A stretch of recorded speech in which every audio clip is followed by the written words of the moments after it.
એક મસ્ત વાર્તા. આર્યન અને મીરા બાળપણના પાકા મિત્રો હતા.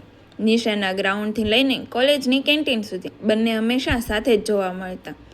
દુનિયા માટે તેઓ માત્ર બેસ્ટ ફ્રેન્ડ હતા, પણ બંનેના મનમાં એકબીજા માટે કંઈક ખાસ હતું, જે કહેતા બંને ડરતા હતા. એક સાંજ જ્યારે તેઓ નદી કિનારે બેઠા હતા, ત્યારે વાતાવરણ એકદમ શાંત હતું. મીરાએ મજાકમાં પૂછ્યું, આર્યન, જો હું તારા જીવનમાંથી જતી રહું તો? આર્યનનો ચહેરો અચાનક ગંભીર થઈ ગયો.